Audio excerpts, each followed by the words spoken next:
नमस्कार दोस्तों, knowledge for curious में आपका बहुत बहुत स्वागत है। और आज हम पढ़ेंगे नेताजी सुभाष चंद्र बोस के क्वेश्चंस एंड आंसर्स। ये आपका सेकंड लास्ट चैप्टर होने वाला है। इसके बाद सिर्फ एक चैप्टर और आपकी पूरी प्लेलिस्ट पूरी हो जाएगी। तो ये बहुत ही इंटरेस्टिंग जो क्वेश्चन आंसर्स है वो समझाने से पहले मैं आपको एक बहुत ही इंपॉर्टेंट इन्फॉर्मेशन दूं कि देखो आज है new year. First of all आप सबको हैप्पी न्यू ईयर। आज ये वीडियो अपलोड होने जा रही है 1 जनवरी को। तो 1 जनवरी को नॉलेज फॉर क्यूरियस आपके लिए लाया है एक गिफ्ट। अगर आप 90+ लाना चाहते हो, आप सबको पता होगा हमारा टाइम टेबल आ चुका है। आपके जो एग्ज़ाम होने वाले हैं वो मई में होंगे। यानी आज 1 जनवरी से हमारे पास 4 महीने यानी 120 दिन है। अगर आप इन 120 दिनों में, या फिर आप इस वीडियो को अगर फैब में भी देख रहे हो, फरवरी में भी देख रहे हो, अगर आप जनवरी फरवरी में इस वीडियो को देख रहे हो और आप लाना चाहते हो 90+ मार्क्स इंग्लिश में, जैसे ये मेरे स्टूडेंट्स लाते हैं, तो आप मेरे साथ इंग्लिश पढ़ सकते हो। अगर आप 1 जनवरी को ये वीडियो देख रहे हो और अगर आप फ़ी पे करोगे तो आपको 3,000 की जगह सिर्फ 2,500 पे करने होंगे। 1 जनवरी के बाद अगर आप वीडियो देख रहे हो तो सिर्फ 3,000 रुपये में आप पढ़ पाओगे मुझसे ऑनलाइन क्लास, जहाँ पे आपको हिंदी की क्लास इसके साथ में फ्री मिल जाएगी। ठीक है, और आप इंग्लिश मुझसे पूरा पढ़ोगे। पूरा का मतलब होता है grammar, writing portion, phonetics, phonology, बहुत बड़े बड़े और छोटे टेस्ट, वहाँ पे आपको फीडबैक्स मिलेंगे, खूब सारी आपकी प्रैक्टिस होगी। बेसिकली आपको एक ट्रेनिंग मिलेगी। तो अगर आप चाहते हो 90+ लाना, अपनी इंग्लिश को इम्प्रूव करना, एक ग्रामर सीखना बहुत ही अच्छे लेवल पे, तो आप मुझसे जुड़ सकते हो। अगर आज आप फ़ी पे करते हो 1 जनवरी को तो 2,500 में, और 1 जनवरी के बाद 3,000 में। फिलहाल बात करते हैं हमारे क्वेश्चंस एंड आंसर्स की। सबसे पहला क्वेश्चन, 30 से 75 वर्ड्स में वो क्वेश्चन पूछा जा सकता है। क्या पूछा जा सकता है कि why did Netaji cross the seas and go to a foreign land. क्यों नेताजी ने सीज यानी समंदरों को पार किया और एक प्रदेश गए, विदेशी देश में गए, यानी हमारे देश से बाहर किसी कंट्री में गए हों। कहाँ पर गए थे वो देखिए। नेताजी क्रॉस्ड, इसको क्रॉस्ड बोलना। Netaji crossed the seas and went to a foreign land to find a solution. यहाँ पे टू फाइंड आएगा, to find a solution to India's foreign rule. वो गए एक सोल्यूशन ढूंढने इंडिया के फॉरेन रूल का, यानी कैसे भारत को स्वतंत्र करवाएंगे, इस बात का एक सोल्यूशन ढूंढने। When Netaji went to Japan Indians were subject people, how are we today. जब नेताजी गए थे जापान तो हम लोग थे सब्जेक्ट पीपल, गुलाम थे। अब हम कैसे हैं? इसका आंसर, आज हम एक इंडिपेंडेंट यानी स्वतंत्र और सोवरिन कंट्री है। सोवरिन का मतलब होता है जो कंट्री खुद डिसीजंस ले पाए, किसी पे डिपेंड ना करे। फिर पूछा जा सकता है who was second in command of the Japanese imperial army general staff. कौन थे सेकंड इन कमांड, मतलब सेकंड कमांडर कौन थे? सेकंड कमांडर का मतलब पोजीशन वाइज होता है, फर्स्ट कमांडर, सेकंड कमांडर, एक ही टाइम पे अलग अलग होते हैं पोजीशन वाइज, फर्स्ट सेकंड। तो वो थे जनरल सीजो एरिसो। ये थे second in command Japanese imperial army general staff के। इन्होंने रास बिहारी बोस से बात की थी, मैंने आपको चैप्टर में बताया था। Y did Netaji, what did Netaji do before dealing with a situation. जब भी किसी सिचुएशन से डील करना होता था, नेताजी क्या करते थे उससे पहले? Netaji use to do his homework and made full preparations before dealing with the situation. Netaji अपना पूरा होमवर्क करते थे और पूरी तैयारी कर लेते थे किसी भी सिचुएशन से डील करने से पहले। How did Netaji improve his man, by punishing और बाय काउंसलिंग दैम।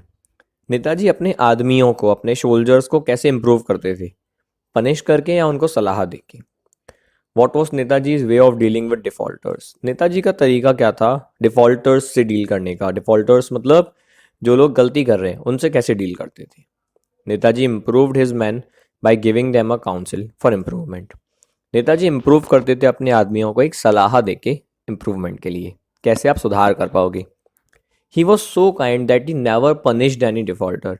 नेताजी इतने काइंड थे, इतने नेक थे कि उन्होंने आज तक कभी किसी डिफॉल्टर को पनिश नहीं किया। पनिश नहीं किया का मतलब है सजा नहीं दी। What was Netaji's proposal during the annual session of the Indian National Congress. Netaji का क्या प्रपोजल था, क्या सुझाव था कि क्या करना चाहिए एनुअल नेशनल जो हमारी इंडियन नेशनल कांग्रेस है उसको एनुअल सेशन में, जब साल की एक मीटिंग होती है ना, तो उन्होंने इंडियन नेशनल कांग्रेस को एक सुझाव दिया था कि हमें ये करना चाहिए। क्या सुझाव दिया था, देखते हैं। During the annual session of the Indian National Congress in March 1939, तो जब एनुअल सेशन चल रहा था इंडियन नेशनल कांग्रेस का मार्च 1939 में, ये हुआ था अपना जबलपुर के त्रिपुरी में। तो नेताजी इस प्रपोजल वॉस, नेताजी का प्रपोजल था, was to send an ultimatum to the British government asking for full freedom and prepare for a national struggle। तो उनका सुझाव था कि एक अल्टीमेटम भेज दो, लास्ट वार्निंग भेज दो अंग्रेजी सरकार को, और पूरी आज़ादी मांग लो कि या तो हमें पूरी तरह से आज़ाद करो या तैयार हो जाओ। और हमें कहा था इंडियन नेशनल कांग्रेस को, और तैयार हो जाओ एक नेशनल स्ट्रगल के लिए, बड़े स्तर पे हम स्ट्रगल करेंगे, यानी हम विरोध करेंगे बहुत ही बड़े स्तर पे। What did the British rulers think Indian people would do if the INA trials were held? जब INA ट्रायल्स हुए थे, INA ट्रायल्स का मतलब क्या है कि जो नेताजी के अंडर में जो आर्मी लड़ रही थी, इंडियन नेशनल आर्मी, जब उसके लोगों को पकड़ा गया था, कमांडर्स को पकड़ा गया था, जिसमें BK सहगल थे, GS ढिल्लन थे, मेजर शाहनवाज खान थे। अगर आंसर बड़ा आता है आप तीनों नाम लिख देना, थोड़ा बड़ा हो जाएगा आंसर। उनको पकड़ा गया, उनके ट्रायल हुए लाल किले पे। उस समय ब्रिटिश रूलर्स क्या सोच रहे थे, तो ब्रिटिश रूलर्स थॉट, उन्होंने सोचा था कि इंडियन पीपल, खासकर Indian soldier, would support the INA trials, कि वो सपोर्ट करेंगे, जी जी बिल्कुल सही किया, बिल्कुल सही किया, मारो इनको। पर इसका उल्टा हुआ था, वो मैंने बता दिया आपको चैप्टर में। What was guaranteed to the people in the proclamation of the provisional government of Azad Hind. जब प्रोविंशनल यानी टेम्पररी गवर्नमेंट थी आज़ाद हिंद की, तो क्या गारंटी दिया गया था, क्या गारंटी दी गई थी लोगों को उस दौरान? देखो क्या गारंटी दी गई थी। Religious liberty, equal rights and opportunities. Religious liberty का मतलब क्या है? धार्मिक आज़ादी, कि आप अपने धर्म का पालन आप कर सकते हो, आप हिंदू हो, मुस्लिम हो, बौद्ध हो, जैन हो, अपने हिसाब से आप पूजा करो, आपको कोई मना नहीं है।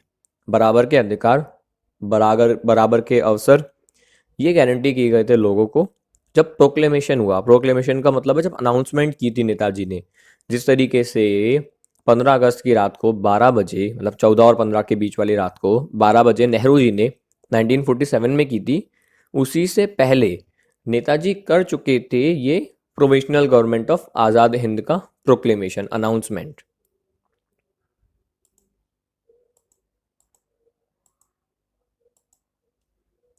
फिर अगला question, narrate the author's meeting and conversation with general Fujiwara during his visit in 1974।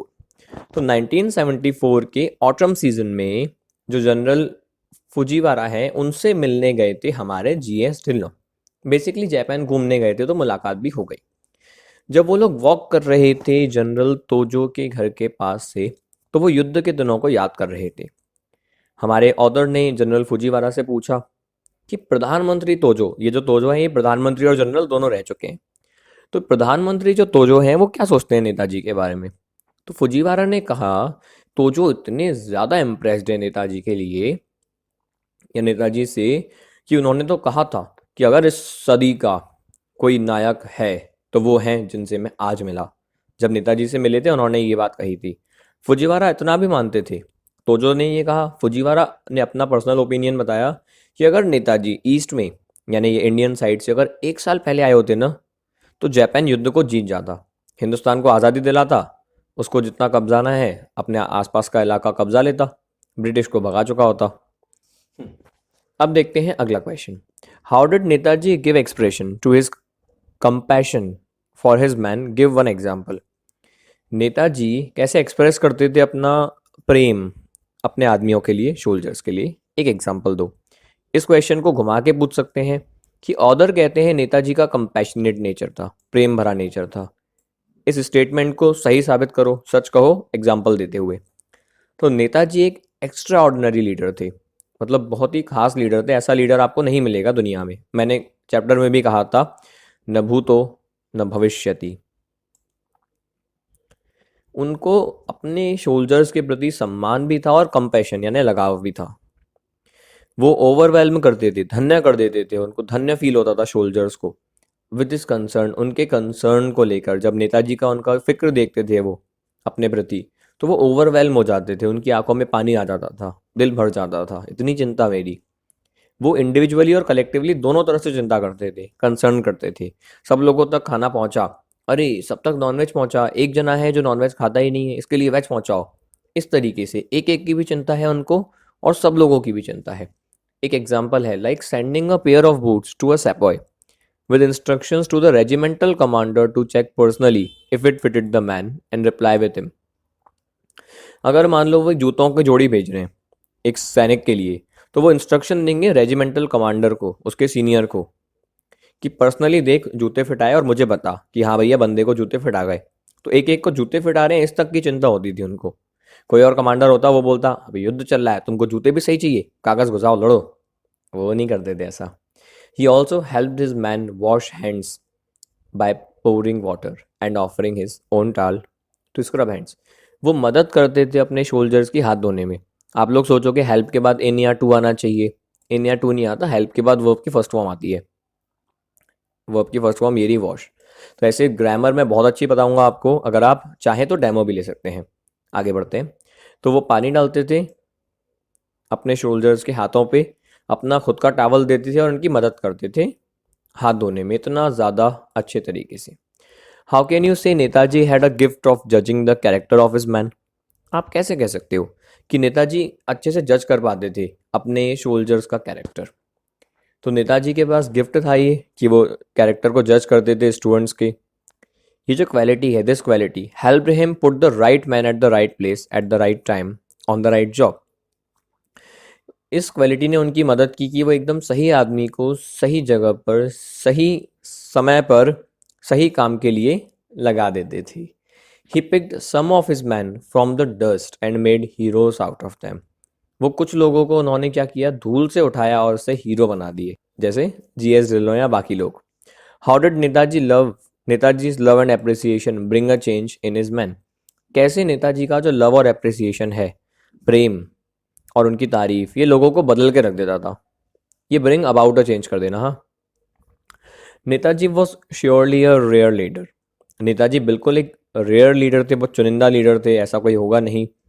उनका जो लव और एप्रिसिएशन है वो ब्रॉट अबाउट करना है यहाँ पे भी, वो बहुत सारे चेंज लाता था उनके लोगों के अंदर। He never failed to appreciate when appreciation was due. वो कभी भी फेल नहीं हुए, जब अप्रिशिएट करना था उन्होंने अप्रिशिएट किया, तारीफ की। A good word from him made his men to strive to do well। अगर एक उन्होंने तारीफ का शब्द कह दिया तो उनके जो लोग थे ना, वो और अच्छे से काम करने के लिए स्ट्राइव करते थे, खूब मेहनत करते थे, और अच्छा करेंगे और अच्छा करेंगे। He had a very kind heart. उनका बहुत ही नेक दिल था। So kind that he never punished anybody.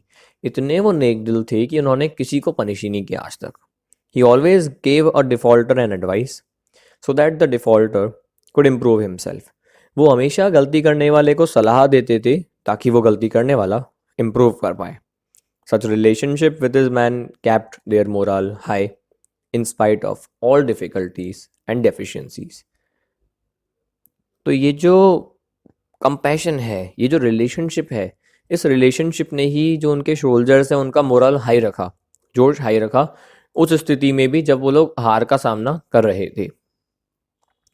Give an example of Netaji's power of observation and prediction of some future events in war। आप एग्जाम्पल दीजिए कि नेताजी की कैसी पावर ऑफ ऑब्जर्वेशन थी और प्रिडिक्शन था, कैसे वो अच्छे से ऑब्जर्व कर पाते थे चीज़ों को। ऑब्जर्व करने का मतलब क्या है, चीज़ों को देखना, अच्छे से समझना, और प्रिडिक्ट करना कि फ्यूचर में क्या होने वाला है। नेताजी बहुत अच्छे से करते थे, प्रूफ करना है इस बात को। नैरेट द एपिसोड इन विच, इन नहीं आएगा यहाँ पे, विच surprised the author at the accuracy of Netaji's power of judgment regarding an eventuality। तो एक एपिसोड बताओ, वो किस्सा बताओ जिसने ऑथर को सरप्राइज कर दिया, ऑथर हैरान हो गई कि नेताजी इतने अच्छे से जज कर लेते हैं चीज़ों को। Write a short note on Netaji's military foresight. एक शॉर्ट नोट लिखो कि नेताजी की मिलिट्री फोरसाइट कैसी थी, मतलब वो कैसे फैसले ले पाते थे मिलिट्री के मामले में, कैसे समझते थे कि क्या होने वाला है आगे। इन तीनों का एक ही आंसर बनता है। देखिए, Netaji had a remarkable power of observation. Netaji की जो पावर थी वो बहुत ही रिमार्केबल, देखने लायक पावर थी ऑब्जर्वेशन की। एंड कुड प्रिडिक्ट मतलब Netaji could predict some future events in war. तो वो फ्यूचर इवेंट्स को प्रिडिक्ट करते थे कि हाँ अब ये होने वाला है, अब ये होने वाला है। For example, once he wrote a small note to the order on the margin of a routine order. तो एक बार एक रूटीन ऑर्डर जा रहा था पन्ना, उस पन्ने के मार्जिन्स पे नेताजी ने क्या किया, यहाँ पर कुछ लिख दिया, एक मैसेज लिख दिया। It was written by Netaji. Of course ये नेताजी के द्वारा लिखा गया, यहाँ पे एपोस्ट्रोफी एस नहीं आएगा। He advised the order to look for the enemy at certain other points instead of the particular point. तो एक पर्टिकुलर पॉइंट पे देखने की बजाय कुछ अलग अलग पॉइंट्स पे देखो, ये उन्होंने एडवाइस की ऑर्डर को। उसके बाद क्या हुआ, हाँ तो ये जो सर्टेन पर्टिकुलर पॉइंट वो है जो बताया था ऑर्डर ने नेताजी को कि मैं यहाँ पे हूँ। तो नेताजी ने एक 6 बिंदियों का मैप दिया था और कहा था यहाँ नहीं यहाँ जाओ। The order was surprise at Netaji's accuracy. Order surprise हो गए नेताजी की एक्यूरेसी पे, क्योंकि the order was already facing the enemy at the points advised by Netaji. तो जहाँ नेताजी ने कहा था ना कि जाओ, उस जगह पे ऑर्डर पहुंच के लड़ाई करना शुरू कर चुके थे। तो 500 किलोमीटर दूर नेताजी ने जो कहा वो सच हो रहा था, हुआ नहीं, हो रहा था उस समय। बहुत इंटरेस्टिंग है ये। और फैक्ट देखिए, what was Netaji's firm faith about freedom of India, what did the British officers think about that. तो नेताजी का जो फर्म फेथ था आज़ादी को लेकर, वो क्या था, अंग्रेजी ऑफिसर क्या सोचते थे इस बारे में। Netaji had a firm faith about freedom of India. Netaji का दृढ़ विश्वास था आज़ादी को लेकर हिंदुस्तान की। During the annual session of the Indian National Congress in March 1939, तो जब एनुअल सेशन हुआ, जब साल की बहुत बड़ी मीटिंग होती है मार्च 1939 में जबलपुर के त्रिपुरी में, उस समय ये इंडियन नेशनल कांग्रेस एक बहुत बड़ी पार्टी थी, 1885 में बनी थी। अभी 28 दिसंबर को ही इनको कुछ वर्ष पूरे हुए 1885 से 2020 तक। ये बहुत बड़ी पार्टी थी। नेताजी इसमें थे, महात्मा गांधी इसमें थे, नेहरू इसमें थे, मोतीलाल नेहरू इसमें थे, नेहरू जी के पिताजी राजेंद्र प्रसाद जी इसमें थे, सरदार पटेल इसमें थे, मोहम्मद अली जिन्ना भी इसमें थे। कुछ हद तक शायद बाद में अलग हो गए थे 1939 के पहले। ये समझो बहुत बड़ी पार्टी थी, इतने बड़े नेता थे। और उस पार्टी में नेताजी ने प्रपोजल रखा, पार्टी में नहीं मतलब मीटिंग में नेताजी ने प्रपोजल क्या रखा। नेताजी's proposal was to send an ultimatum to the British government asking for the full freedom and prepare for a national struggle। तो ये रखा कि भाई अब तो आज़ादी मांग लो पूरी की पूरी ब्रिटिश गवर्नमेंट से, और एक तैयार हो जाओ नेशनल स्ट्रगल के लिए, कि अब नेशनल स्ट्रगल होगा, पूरे देश के लेवल पे हम आंदोलन करेंगे। उनको पता था कि 1939 अंग्रेज कमज़ोर पड़ने वाले हैं, पर कोई समझ नहीं रहा था। ब्रिटिश ऑफिसर और इंडियन राइटिस्ट लीडर्स, हमारे नेता वो और ब्रिटिश ऑफिसर, ये दोनों ही मॉक कर रहे थे, खिल्ली उड़ा रहे थे इस स्टेटमेंट की। वो सोच रहे थे, विच दे थॉट, कि ये जो बात है ये इल्यूशनरी है, फेस सेविंग डिवाइस है। मतलब ये नेताजी अपनी इज्जत बचा रहे हैं, अपना चेहरा छुपा रहे हैं, मन से कुछ भी कहानियां बना रहे हैं, ऐसा कुछ नहीं होगा।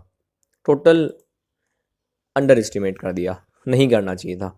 अब देख लो कितना इंटरेस्टिंग क्वेश्चन आ रहा है। 3 क्वेश्चंस, 3 का एक आंसर। How did the high spirits of the INA bring about a change in the minds and actions of Indian soldiers in the British forces।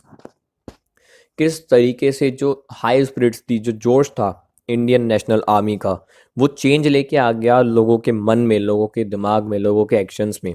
कौन लोग, इंडियन सोल्जर्स, जो कि अंग्रेजों की फोर्सेस में, ब्रिटिश फोर्सेस में काम कर रहे थे। तो कैसे हुआ ये, इसको ऐसे भी पूछ सकते हैं कि how did the Indian people and Indian soldiers in the British army react when the INA trials of the great INA heroes begin.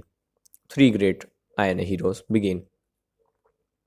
तो ये ऐसे भी पूछ सकते हैं कि भारतीय लोग, भारतीय सोल्जर जो कि ब्रिटिश आर्मी में थे, उन्होंने कैसा रिएक्ट किया, कैसी प्रतिक्रिया दी जब INA ट्रायल्स हो रहे थे, जब कार्यवाही हो रही थी 3 INA हीरोज पे। कौन है 3, मैं बहुत बार रिपीट कर चुका हूँ, याद रखना, गुरबख्श सिंह ढिल्लों, मेजर शाहनवाज खान और PK सहगल।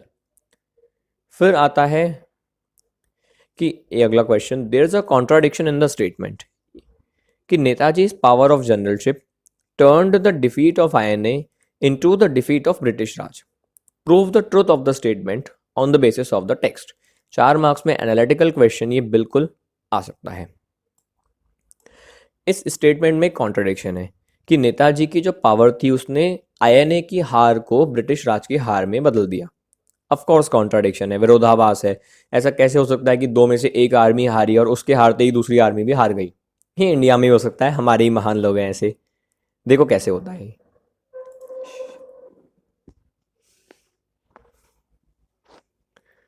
तो ये ऐसे हुआ कि the high spirits brought about a change in the mind and actions of the Indian soldiers in the British forces.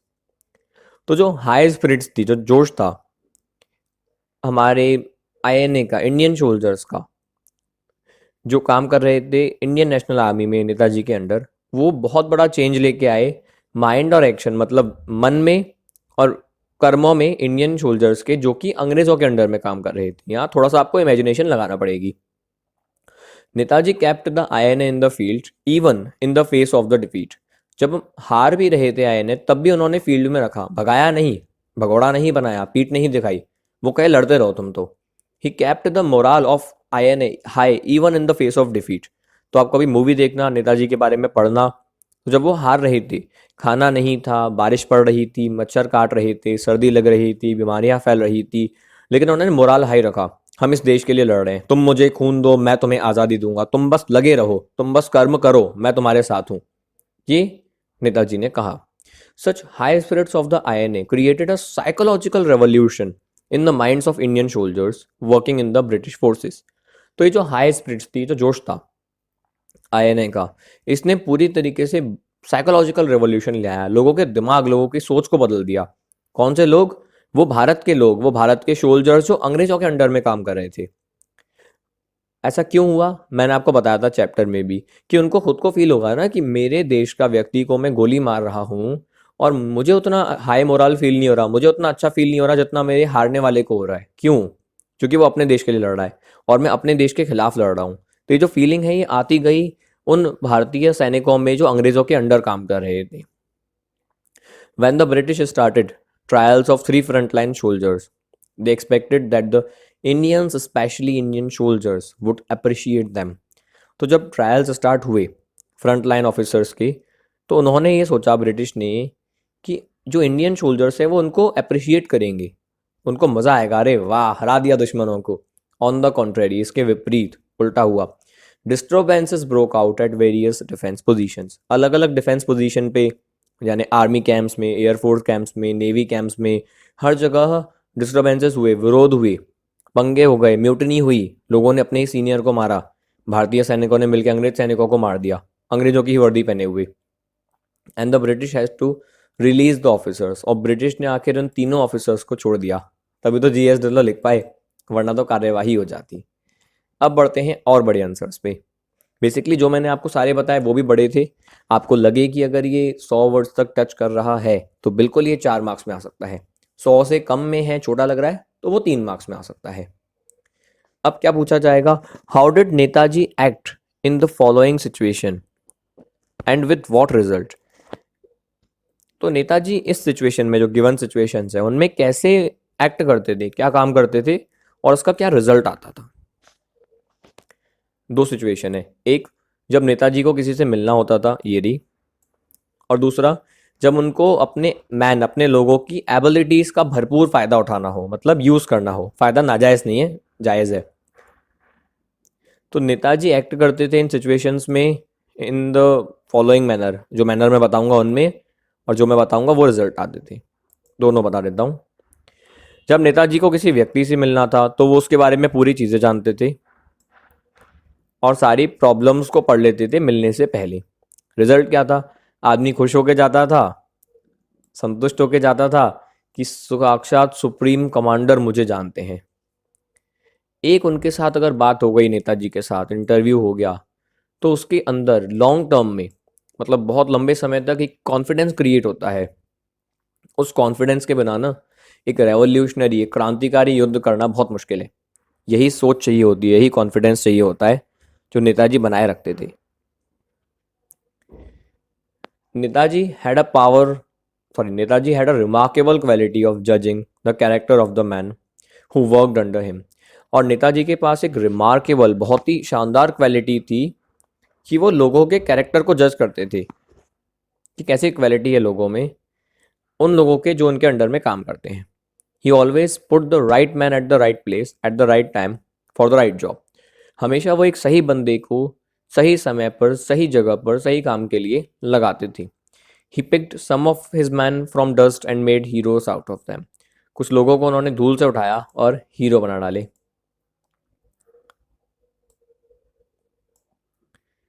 Write a short note on the secular character of Netaji and his provisional government of the Azad Hind. Of Azad Hind. In what respect Netaji होगा, Netaji's provisional government of Azad Hind, Hindi नहीं हिंद होगा, can be called the forerunner of government today. दो question है। पहले तो ये लिखो secular character के बारे में नेताजी के, कि नेताजी सेकुलर थे। ऑफ कोर्स सेकुलर थे, धर्मनिरपेक्षता वाले थे, धर्मनिरपेक्ष नेता थे। और उनकी जो गवर्नमेंट थी उसके बारे में आपको लिखना है। दूसरा, किस तरीके से आप कह सकते हो कि नेताजी की जो प्रोविजनल गवर्नमेंट थी, जो उन्होंने सरकार बनाई थी, वो आज फोर रनर है हमारी गवर्नमेंट की। फोर रनर मतलब उससे पहले आई हुई पीढ़ी, जैसे आपसे पहले आपके पिताजी आए थे, उनसे पहले उनके दादाजी आए थे, इस तरीके से एक हमारी जो गवर्नमेंट है वो उससे उसकी फोर रनर है। प्रोविजनल गवर्नमेंट जो है वो फोर रनर है, मतलब हम जो काम कर रहे हैं उससे पहले ही वो काम हो चुका था। हम उसका अपडेटेड वर्जन है, हम उसका प्रो वर्जन है, लेकिन हमसे पहले वो वर्जन आ चुका था। Netaji secular character can be clearly shown in the last but one para of the proclamation of provisional government of Azad Hind. Netaji का जो सेकुलर कैरेक्टर है वो आप बिल्कुल देख सकते हो जब प्रोक्लेमेशन हुई थी, जब अनाउंसमेंट हुआ था आज़ाद हिंद सरकार का, तब आप देख सकते हो उनका क्या कैरेक्टर है नेताजी का। नेताजी ने कहा था, the provisional government is entitled to and hereby claims the allegiance of every Indian. जो हमारी सरकार है वो बिल्कुल एंटाइटल्ड है और क्लेम करती है हर जो नागरिक है उसका एलिजियंस।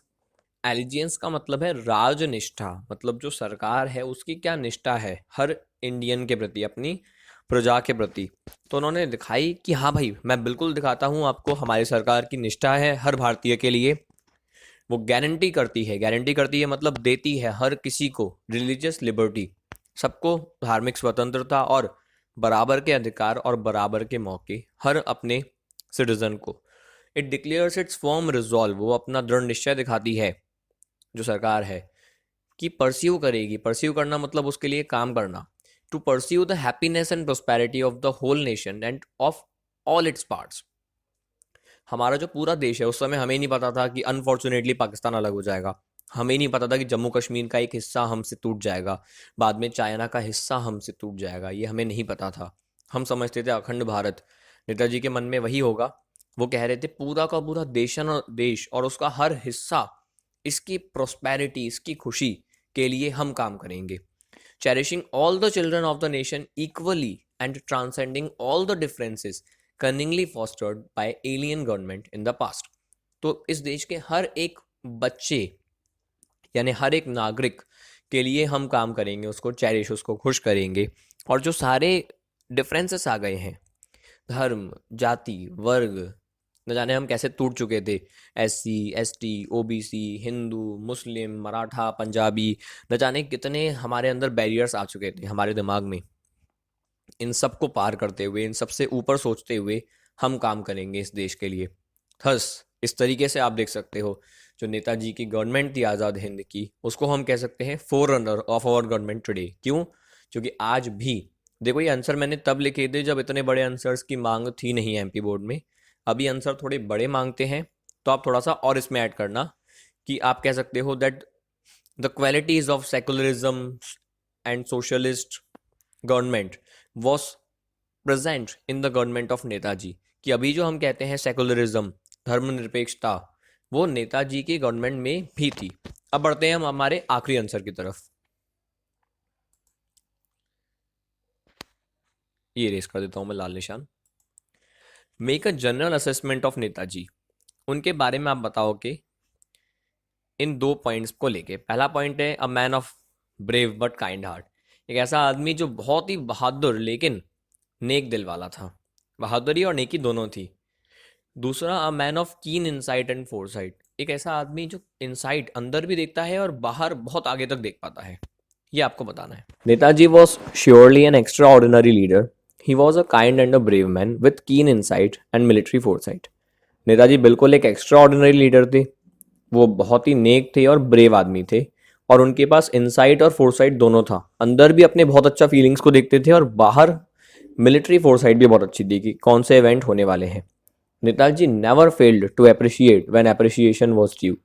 तारीफ करनी होती थी तो वो तारीफ करते थे। A good word from him made his man to strive to do well।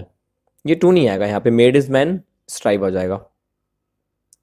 जब भी वो तारीफ करते थे, एक अच्छा शब्द, कुछ तारीफ उनके जब मुंह से निकलती थी तो वो काफ़ी होती थी उनके आदमियों को, उनके सोल्जर्स को मोटिवेट करने के लिए कि वो स्ट्राइव करें और अच्छे से काम करें। बहुत ही उनका नेक दिल था, इतना नेक दिल कि उन्होंने किसी को पनिश नहीं किया। नेताजी के पास रिमार्केबल पावर थी, मतलब बहुत ही अद्भुत एक गुण था ऑब्जर्वेशन का। And he could predict some future events in war, और युद्ध में होने वाले इवेंट्स को वो बहुत अच्छे से प्रिडिक्ट करते थे कि अब क्या होगा, अब क्या होगा। Once he wrote a small note to the order on the margin of a routine order. एक बार उन्होंने एक छोटा सा नोट भेजा ऑर्डर को, एक जो नॉर्मल सा ऑर्डर जाता है, मैं बहुत बार बना चुका हूं तो मैं दोबारा वो बनाऊंगा नहीं पेज, वो नेताजी ने लिखा था। और उन्होंने ऑर्डर को एडवाइस किया था कि वो दुश्मन को ढूंढे कुछ निश्चित पॉइंट्स पर, न कि एक पर्टिकुलर जो हमारा एक पॉइंट है जो उन्होंने कहा था ऑर्डर ने कि मैं यहाँ पे लड़ रहा हूँ, वहाँ देखने की बजाय कहीं और देखा जाए। ऑर्डर सरप्राइज हो गए इस एक्यूरेसी पे, क्योंकि जो ऑर्डर है वो ऑलरेडी फेस कर रहे थे एनिमी को वहाँ पे, तो यहाँ पे मैंने दोनों पॉइंट्स को मर्ज कर दिया है। आई होप आपको ये वीडियो बहुत ही अच्छा लगा। हाँ, कुछ चीज़ें बार बार आती हैं पर वो इसलिए कि आपको आंसर याद हो जाए। अगर आपने वीडियो को पूरा देखा है और आपको पसंद आई, ऑफ कोर्स आपको पसंद आई तभी आपने पूरा देखा, तो भाई लाइक कर दो उसको, बिल्कुल शेयर कर दो अगर आप चाहते हो कि और वीडियोस जल्दी आएँ आपके लिए। चैनल को सब्सक्राइब करके नोटिफिकेशंस का बटन दबा दो, बेल आइकन पे क्लिक कर दो, ताकि जब भी नई वीडियो आए तो आपको पता चल जाए। And finally